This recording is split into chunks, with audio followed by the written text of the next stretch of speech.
Like, shares, friend requests, emails, notifications, updates, alerts, tweets, adverts in schools, adverts on police cars, adverts on every screen, endless scrolling, emotional headline, capitals, stop, must attach.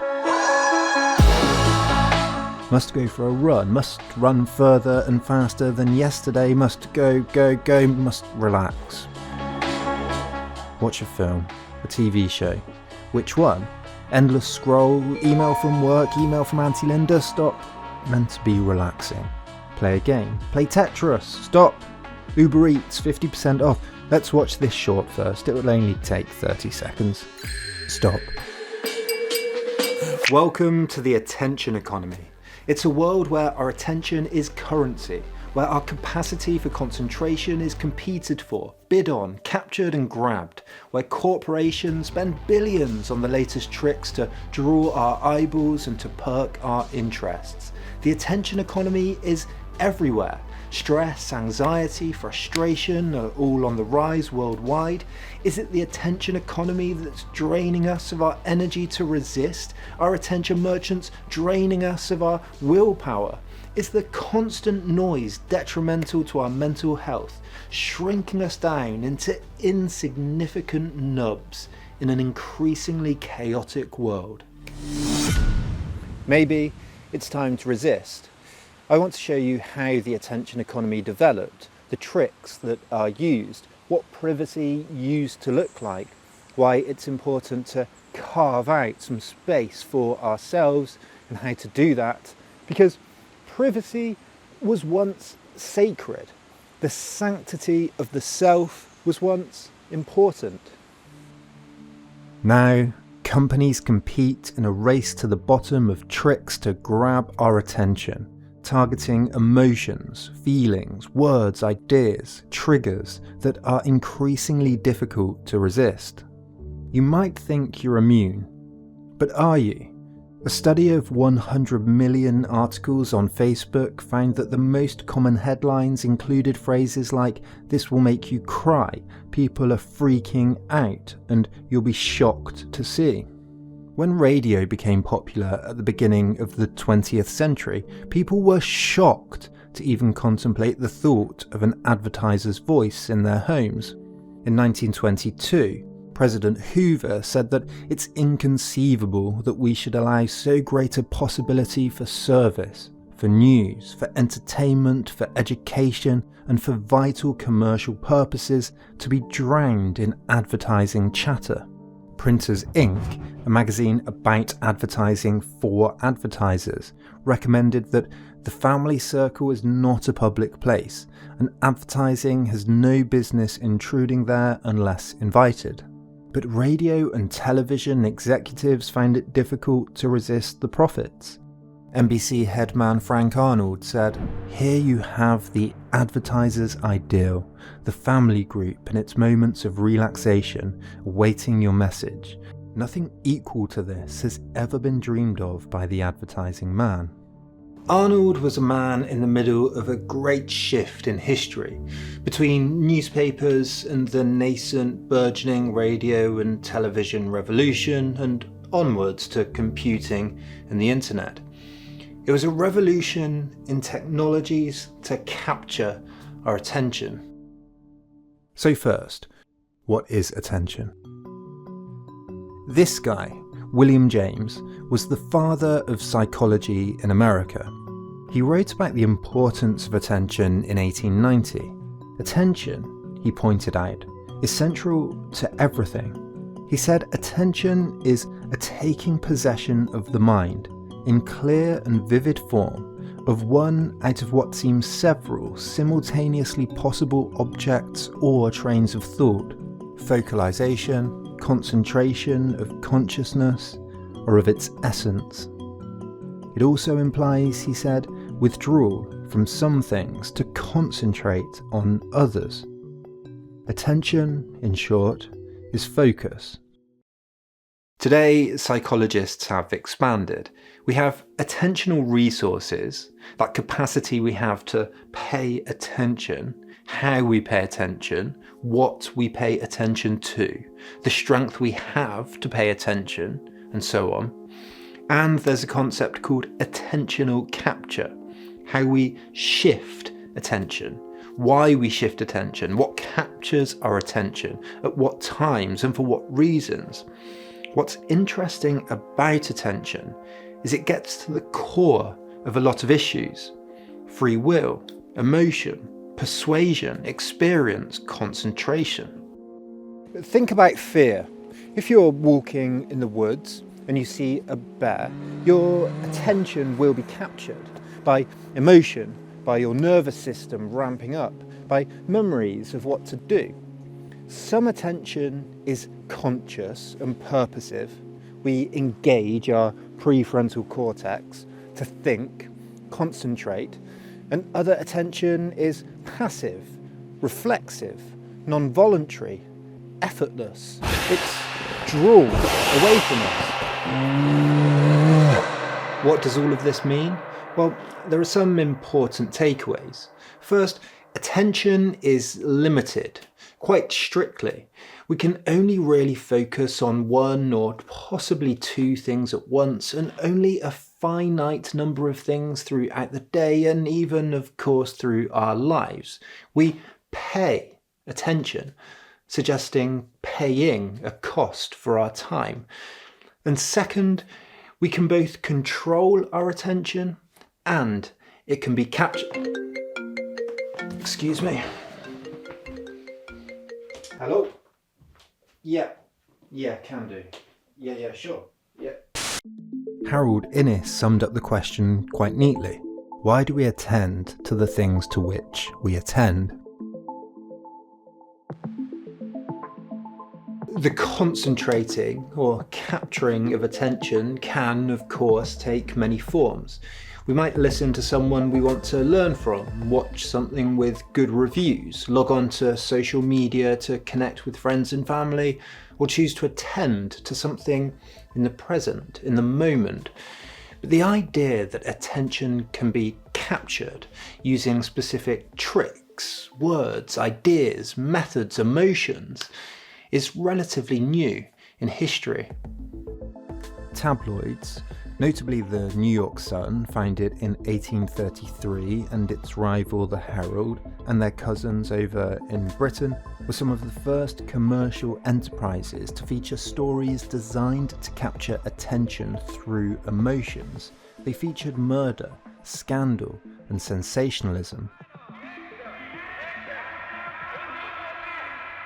One report from the Times said that in the Herald's first 2 weeks, the paper featured 3 suicides, 3 murders, a fire that killed 5 persons, an accident in which a man blew off his head, descriptions of a guillotine execution in France, a riot in Philadelphia, and the execution of Major John Andre half a century earlier. A few decades later, in the 1860s, giant colourful posters began appearing all over Paris. Some were 7 foot high, and they used new printing methods that could produce sharp lines and bold colours. One journalist wrote that they were luminous, brilliant, even blinding, using vivid sensations and intense emotions. Their designer, Jules Cheret, was called a master of blazing modernities. He was awarded the Legion of Honour and had imitators across Europe, leading to a continent-wide poster craze, as it was called. One writer said that Paris was hardly more than an immense wall of posters scattered from the chimneys down to sidewalks with clusters of squares of paper of all colours and formats, not to mention the simple inscriptions. A group called the Society for the Protection of the Landscape and Aesthetics of France was formed. They waged war on what they described as the ugly posters that you just couldn't get away from. In the end, the authorities banned many billboards, regulations came in, and the posters were taxed and curtailed. Back in the news of America, those new headlines and cheap tabloids were used to sell a craze as commonplace as the posters were becoming in Paris. They were called patent medicines, and they were treatments to cure all of your ills. Clark Stanley was the most famous. He started selling a popular snake oil liniment made from snake oil. He described it as a wonderful pain-destroying compound, and the strongest and best liniment for cure of all pains and lameness. And these medicines were everywhere, elixirs of life, made up of secret ingredients by doctors and scientists. In 1905, Collier's magazine published a now famous report on the snake oil salesman called The Great American Fraud. It was hugely influential, and it said, "Gullible America will spend this year some $75 million in the purchase of patent medicines. In consideration of this sum, it will swallow huge quantities of alcohol, an appalling amount of opiates and narcotics, a wide assortment of varied drugs ranging from powerful and dangerous heart depressants to insidious liver stimulants, and far in excess of all other ingredients, undiluted fraud. For fraud, exploited by the skillfulness of advertising bunco men, is the basis of the trade." Collier's reporting led to the first Food and Drugs Act in 1906, banning misleading claims and cracking down on the conmen. But ad men had learned that targeting ailments and illness and existential fears using bright poster colours and emotive language was key to grabbing consumers' attention. The advertising industry flourished. James Rorty, once an ad man himself, wrote a bestseller on how those trying to grab attention had to degrade themselves in doing so. He wrote, "The ad man inevitably empties himself of human qualities. His daily traffic in half-truths and outright deceptions is subtly and cumulatively degrading. No man can give his days to barbarous frivolity and live. An ad man don't live. They become dull, resigned, hopeless, or they become demonic fantasts and sadists." Another bestseller, Vance Packard's 1957 The Hidden Persuaders, warned of the large-scale efforts being made, often with impressive success, to channel our unthinking habits, our purchasing decisions and our thought processes by the use of insights gleaned from psychiatry and the social sciences. Typically, these efforts take place beneath our level of awareness, so that the appeals which move us are often, in a sense, hidden. The result is that many of us are being influenced and manipulated far more than we realise in the patterns of our everyday lives. Richard Stoley, founder of People magazine, had a method for his style of hidden persuasion.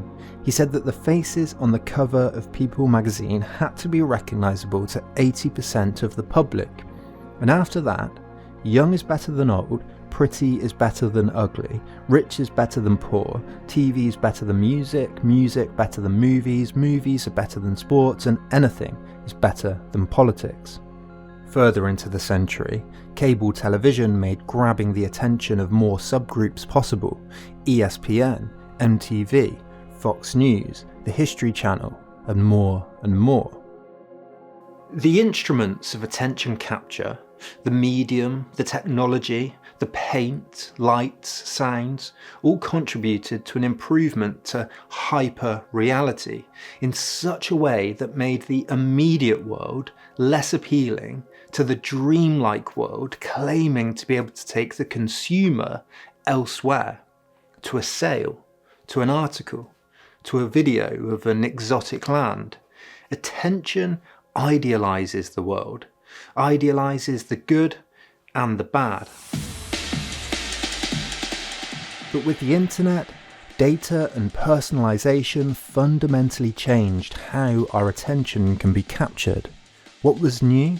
Instant feedback. Attention grabbers could use all this data about us vacuumed up from as many sources as possible. Keystrokes, searches, locations, what your friends were doing, your purchases, what you'd eaten, where you'd been, what you'd watched. To fine-tune precise ways to grab your attention, to suggest the most relevant articles, adverts, takeouts, tweets, posts and videos. Personalised attention capture.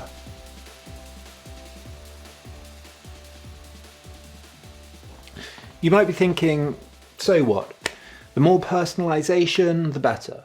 The more relevant the offer, the better. We live in an abundant modern landscape surrounded by good things, products, information, social networks.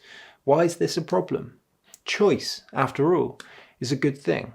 How can we think through the downsides then?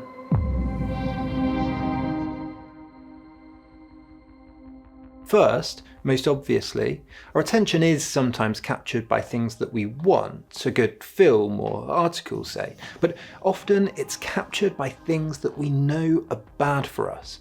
And second, can our own attentional resources, our capacity to attend to the things we want to attend to, be drained or captured or stolen with such ubiquity, with such all-encompassing frenzy, that we become lost to what our true needs are, what our own sense of self is, our own personhood.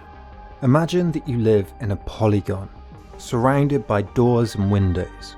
One door has your friends in, another is full of windows to different parts of the planet, the universe even. Another full of people talking about the news, another shops, another movies. What a wonderful thing. A good thing. But we're evolutionarily wired to want more of a good thing. And like doors full of sugar, these doors knock. They call us, entice us. Corporations spend billions of dollars trying to improve and decorate these doors and windows. They try and make them seem like theirs are better than others, more urgent to attend to than others.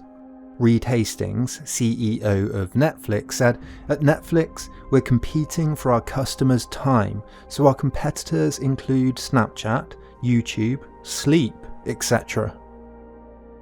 One obvious problem with living in the polygon is that you're surrounded by constant knocks, stimulation, notifications, emails, requests for your time.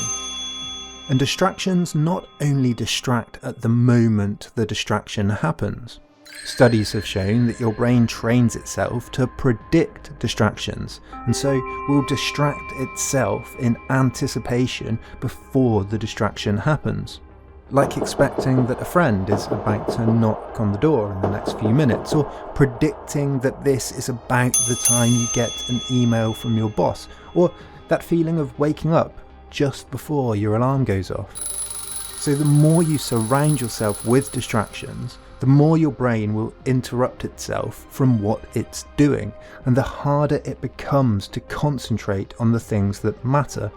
It takes 10 to 15 minutes to get into a state of deep focus, a flow state, and only a second for your attention to be grabbed away from it. One study found that being in a distracted environment lowers IQ scores by about 10 points. When we're trying to concentrate in the polygon, whether that's reading, working, watching a film, spending time with family, the temptation to look to the windows is enormous.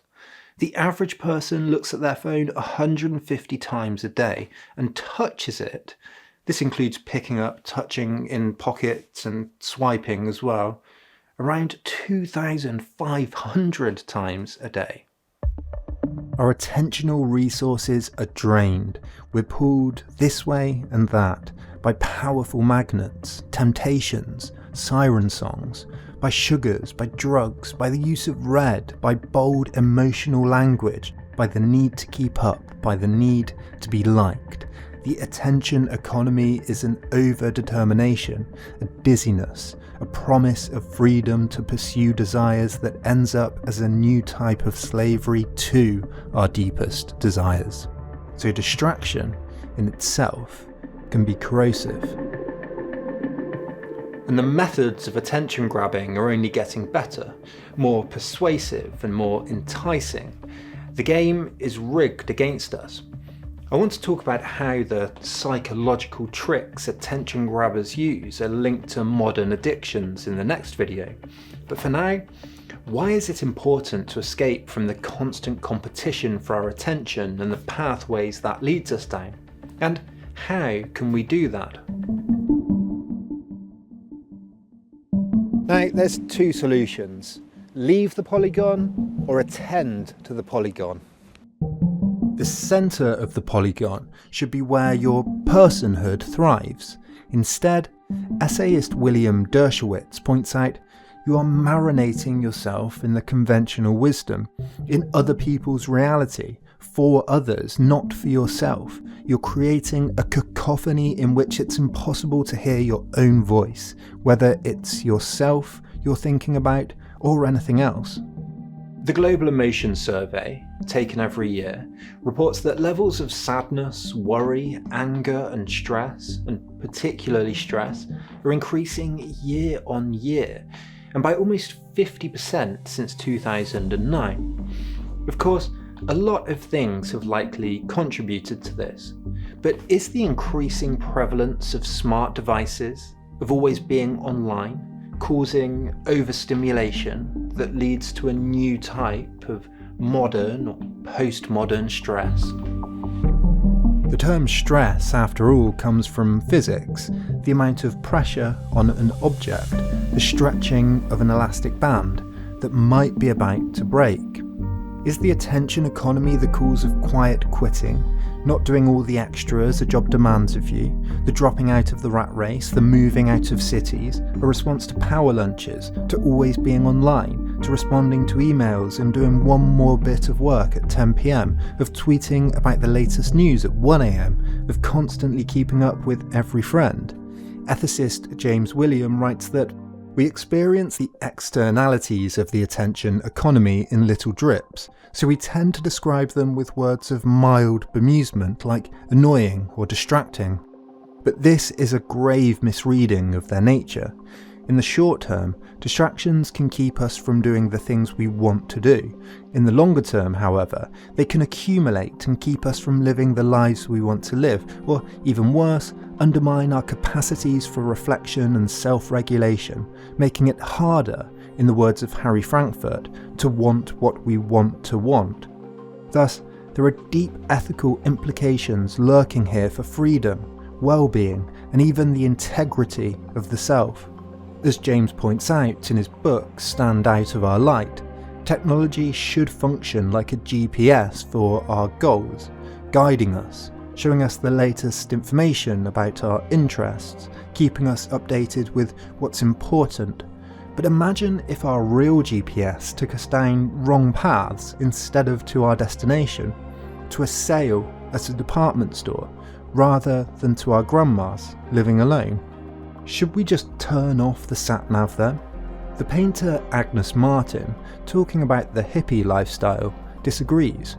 She said, "A lot of people withdraw from society as an experiment, so I thought I'd withdraw and see how enlightening it would be. But I found that it's not enlightening. I think what you're supposed to do is stay in the midst of life." Instead, in her book, How to Do Nothing, Jenny Odell talks about how we should be protecting and preserving spaces for non-commercial, non-instrumental, independent, self and communal thought, places to maintain ourselves, to care, to think about what's going on here, locally. She writes, "What's needed then is not a once and for all type of quitting, but ongoing training. The ability not just to withdraw attention, but to invest it somewhere else, to enlarge and proliferate it, to improve its acuity."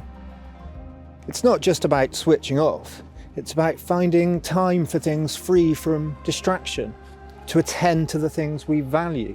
It's about using technology in the right way, so it works for us, not the other way around. If the attention economy draws us away, the correct response is to return to the direct moment.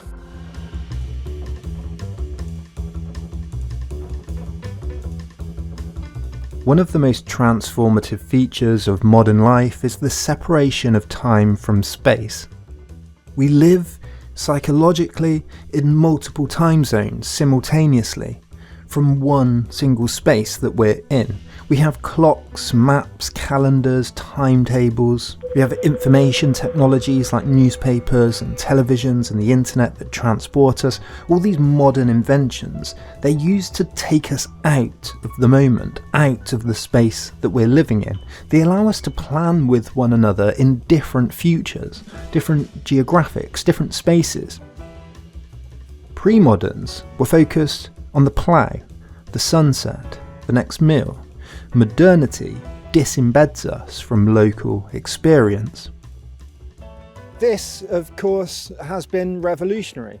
But when we're too distracted, too disembedded from what's directly around us, the pre-moderns might have some good suggestions about how to detach. Philosopher David Abram writes that direct sensuous reality, in all its more than human mystery, remains the sole solid touchstone for an experiential world now inundated with electronically generated vistas and engineered pleasures. Only in regular contact with the tangible ground and sky can we learn how to orient and to navigate in the multiple dimensions that now claim us. Paying attention to the immediate informs us in surprising ways. And paying attention is an act of discipline.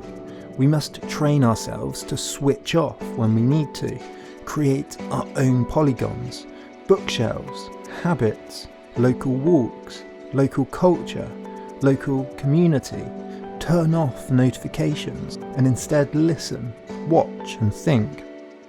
I think one of the issues with the attention economy is that it leaves us no time to truly think for ourselves, to not be drowned out in that conventional wisdom, to attend carefully to what's around us, what we're thinking about, what the people and places around us are doing, to think problems through and let the mind run on its own. Paying attention to the moment can lead to surprising insights. William Blake said of attending to the moment that it can lead you to see a world in a grain of sand and a heaven in a wild flower. Hold infinity in the palm of your hand and eternity in an hour. This isn't just romantic, it's scientific. In looking to understand, to study, to find the causes of a grain of sand, a wild flower, your hand an hour, you extrapolate outwards. Knowledge is not just about endless information. It's learning how to think with what you've got, and that requires disconnecting. Pay attention to how you're paying your attention.